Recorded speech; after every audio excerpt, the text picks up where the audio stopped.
All right, back on the record in the Simpson matter. 10 a.m. Los Angeles. Outside this courthouse and all over the city, Angelenos hold a collective breath. Oh, the juries are coming out. A long 10 minutes pass, and then...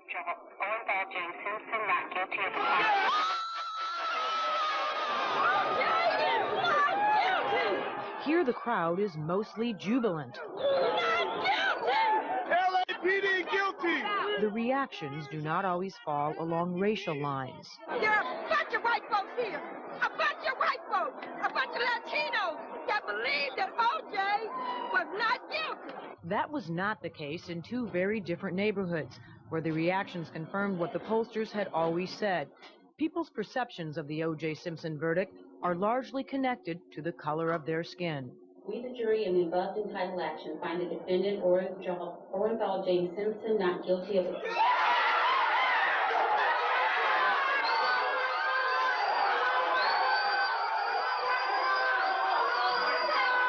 To understand why so many patrons in this restaurant were literally jumping for joy when the verdict was read, you must first understand that so many in the city's black community simply don't trust the criminal justice system when it comes to meting out justice to black defendants.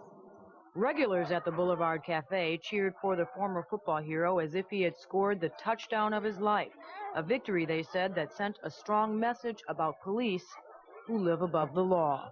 If they had the evidence, they should have not messed with it. If there was 2 gloves at the Bundy crime scene, you should have left it there. Don't try to implicate somebody if they wasn't there. There were 9 African Americans in the box. And every one of them have had somebody in their life somewhere at some time touched by injustice. OJ was not on trial. All of the Mark Furmans were on trial. LAPD and their racist mentality was on trial. Everything that Daryl Gates gave birth to was on trial. It was apparent early on that race would be a key factor in this trial. A majority of African Americans polled believed O.J. Simpson was not guilty. However, here in Brentwood, about 10 miles and a world away from Baldwin Hills, the majority white population had a different view and a totally different reaction.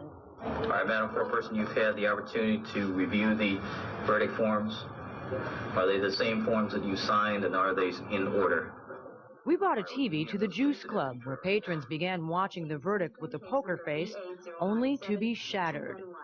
We, the jury, in the above entitled action, find the defendant Orenthal James Simpson not guilty of the crime of murder in violation of Penal Code Section 187A, a felony upon Nicole Brown Simpson. Granted, they were sequestered for a long time and they haven't been exposed to what we have, but God. So that you can afford a high, big shot lawyer and have a lot of money for the case, you can get off with anything. You know what? Johnny Cochran will be a rich guy. He will make a fortune. He will get lots of clients now, and I hope that he can sleep at night because he got a double murderer off a case. He's going to go home and feel happy. And what about his kids? How can he even look at his kids? This afternoon, a residue of bitterness settled among the people here, a sense that justice is as much a casualty in this case as the victims themselves. I think it's absolutely appalling. It gives me no faith in the jury system whatsoever. The verdict may have resolved the question of one man's guilt or innocence under the law, but it has also revealed, perhaps laid painfully bare, 2 solitudes of race in Los Angeles. The jury has spoken. They did the right thing. I think it's a disgrace. I'm shocked.